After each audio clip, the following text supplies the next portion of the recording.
Welcome to Kerala kitchen moms recipes. ഇന്ന് നമുക്ക് ചക്ക എങ്ങനെ വേവിച്ചെടുക്കാമെന്ന് നോക്കാം.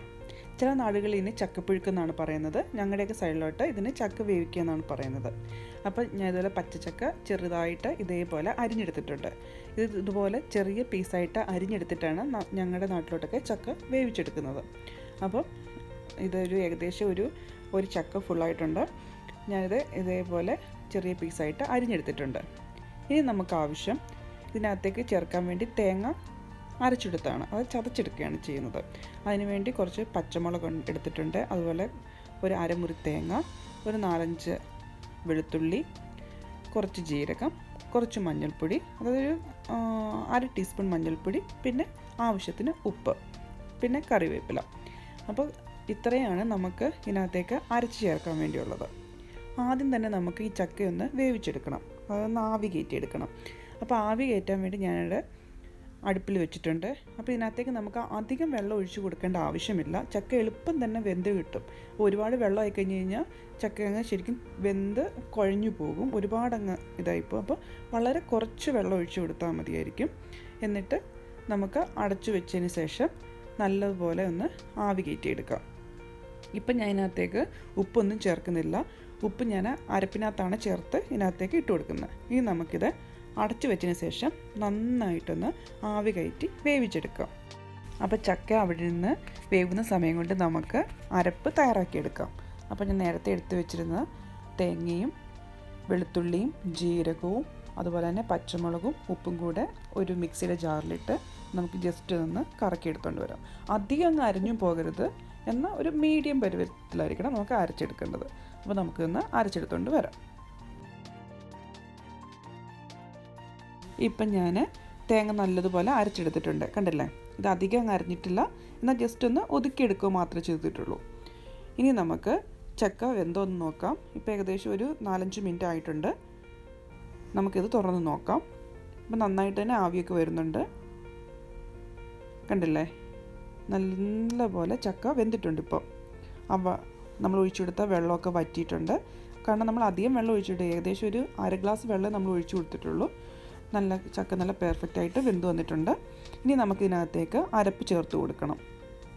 അരപ്പ് ചേർക്കാൻ വേണ്ടി ഈ ചക്കയുടെ ഈ മിഡിൽ ഭാഗമില്ലേ, അത് നടുഭാഗത്തേക്ക് ജസ്റ്റ് ഇതുപോലെ നമുക്ക് 4 ഭാഗത്തേക്ക് ഒന്ന് മാറ്റി കൊടുക്കാം.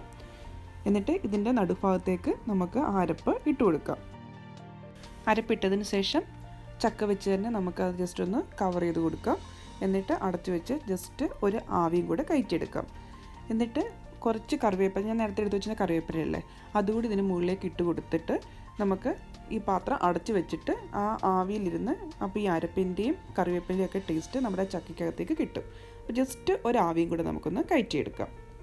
അതിനുശേഷം നമുക്ക് തീ ഓഫ് ചെയ്ത് ചക്ക നന്നായിട്ട് കുഴച്ചെടുക്കണം.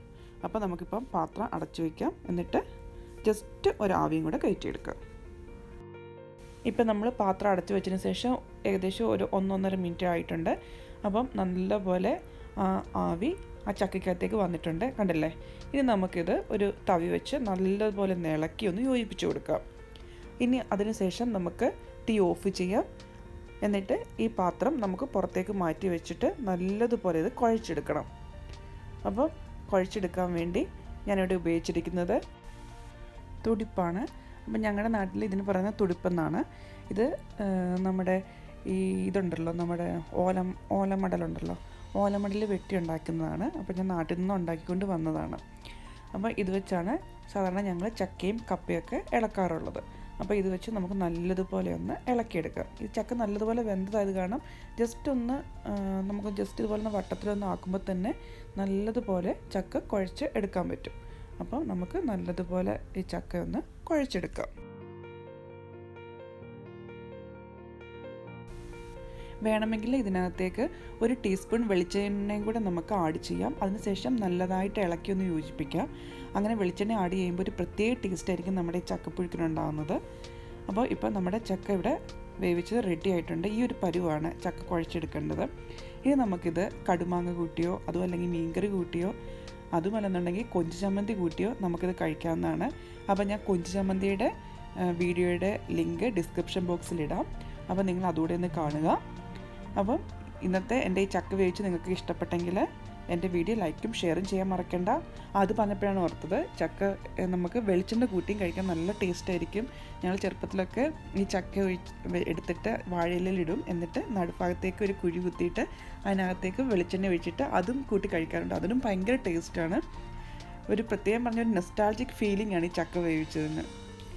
അപ്പോൾ എൻ്റെ വീഡിയോ ഇഷ്ടപ്പെട്ടെങ്കിൽ ലൈക്കും ഷെയറും ചെയ്യുക. സബ്സ്ക്രൈബ് ചെയ്യാത്തവർ തീർച്ചയായിട്ടും എൻ്റെ ചാനൽ സബ്സ്ക്രൈബ് ചെയ്യുക. അപ്പോൾ ഇതുപോലത്തെ പുതിയ റെസിപ്പികളായിട്ട് നമുക്ക് വീണ്ടും കാണാം. അതുവരേക്കും ബൈ.